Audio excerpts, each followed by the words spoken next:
Sometimes being a creative can be pretty hard, man. You don't necessarily have a blueprint or a handbook that you can go by.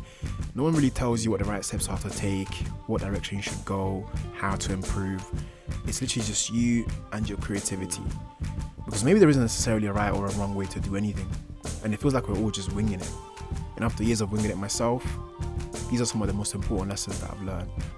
Oh, and you're going to want to stay for this one. So grab your popcorn and get comfy, because we're about to drop some game. Okay, so we're back with another video, and in today's video we're going to talk about 5 habits that I think are non-negotiables for creatives. For me, these 5 habits are proper essentials. It doesn't matter what your craft is, if you're not doing at least most of these 5 things, then chances are you're probably not getting the most out of yourself. So if you're a creative, or you want to be a creative and you want to know what it takes and what you actually need to do to improve daily and get to the level that you want to be at, then this is the video for you. But if you're new to this channel, I'm Santo, I'm a videographer and I shoot videos for clothing brands. And yeah, let's get into this video. Okay, so for me, number 1 is really obvious, but you'd be surprised how many people don't actually do this. But number 1 is to actually put in the grind and practice daily, especially when you're at that beginning stage, when you're still learning the craft. The best thing that you can do is to just practice. Like, most of your time should actually be spent practicing, because that's the only way you're going to make mistakes. That's the only way you're going to see what works, what doesn't. So you just need to get out there and get as much practice as possible. It doesn't always have to be with other people. Sometimes I think the best way to do it actually is to do it by yourself. For example, I'm a videographer, and most of the practice that I got, it wasn't actually on the field or like practicing with brands and other people. Most of the practice I actually got was literally by myself, recording by myself and without having to rely on anybody else. And the reason I say that is because when it's just you, you decide how long you can go for, when you're going to practice, how frequently you're going to practice, and you don't have to rely on anybody else. And it also gives you less room to make excuses as well, because you know it's literally all on you. If you practice today or if you don't, it was literally a decision that you made, and it's not because this person couldn't do it or that person couldn't make it. It's literally all down to you. And like I said, practice is what's really going to get you to improve your skills. So yeah, that should be like a daily occurrence for you. Every single day there should be some time you specifically made just to practice on that craft. And I get that sometimes we're busy and stuff with other things, and that's completely fine, but at least make some time for it. I still practice every single day, but if that's too much for you, then maybe in the weekends, but just make some time for practice. The second habit that you need to get into, for me, is actually probably one of the hardest, and that's getting into the habit of being able to take criticism. I feel like sometimes as creatives, like, you might attach your identity to the thing that you made, so when somebody criticizes it, it kind of hits you and you're not able to take that criticism on, and you might be offended, and as a result you don't end up learning anything from it because you just take like a defensive stance. I remember I used to have that when I first started color grading my videos,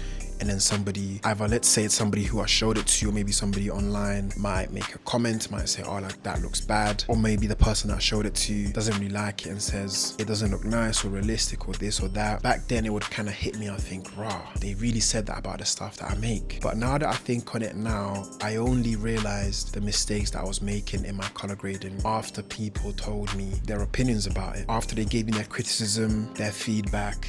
That's when I actually looked at it as well properly and analysed it, and I thought, ooh, they might actually be right. And I was just in a position where I wasn't trying to hear it. But when I got to the point where I actually took on that criticism, for me it was a big game changer, because then I actually started implementing that feedback into my work. And those are the times when I truly made big jumps in terms of my progress in color grading. Yeah, I think that's probably the time where I learned the most with my color grading. So yeah, don't underestimate the power of criticism. Take it on board, analyze it, and use it to improve your work. The third habit that you need to get into is getting into the habit of actually writing down all the ideas that you get as soon as you get them, and try to act on them as soon as possible, as soon as you can. The reason I say that is because sometimes you get a lot of ideas throughout the day, and if you don't write it down, trust me, number 1, you're gonna forget about the idea, and number 2, what you end up having is like a list of different ideas that you can actually act on. For example, whenever I get an idea, I just write it down on my iPhone notes, and then when I'm in search of ideas, I just go there and I find all the list of ideas that I've written down, and it makes coming up with ideas a lot more easier for me. But I want to put a big emphasis on acting on your ideas as soon as possible, because if you don't, somebody else will. There's like 8 billion people on this earth. You're not the only one that's going to have that idea. In fact, most ideas you've had, someone else has probably thought of it already. So as soon as you get it, you need to be making sure that you're actually putting it into practice straight away and putting it into the world straight away as well. Trust me, it hurts when you had an idea that you didn't act on, and then you see somebody else act on that same idea that you had. So yeah, man, don't be that guy. The 4th habit that you need to get into is actually getting in the habit of actually finishing things. I remember back when I first started with videography, there were so many projects, so many videos that I would come up with, and then I would actually start them, but I wouldn't really finish them. And the reason for that is because usually like midway, I'd kind of realize, ooh, this is kind of hard, you know, it wasn't what I thought it would be. And then I think maybe my skill level right now, this isn't something that I can complete. So then I would move on to the next project. And what ends up happening is you end up with a lot of unfinished projects, and you can't really do much of unfinished projects in terms of looking at your progress. Because to me, the way that I sort of look at my progress is I look at all the stuff that I've done, all the videos that I've made, I watch them and I compare them. Say the ones I made in the past, I compare them to how I'm making videos now, and the storytelling and everything. And that for me is able to tell me how much progress I've made. But if you've got bare unfinished projects, then you can't really do that. So yeah, for me, I think getting in the habit of actually finishing things is very important. It doesn't matter how bad it's looking, how bad it's coming out, just finish it. That's all you need to do. Just try and get to the finish line. It doesn't have to be perfect. And I think that's the mistake a lot of us make. If it's not looking perfect, then we don't end up finishing it. But like I said, it doesn't have to be perfect. What it has to be is finished. And then that leads us onto the 5th habit. And for me, that is accepting failure and analyzing it. That's the way that you're gonna make most of your improvements. It's gonna be through failure. Failure is the one thing that teaches us the most lessons. So accept it as part of the craft, don't run away from it. And yeah, literally just embrace failure.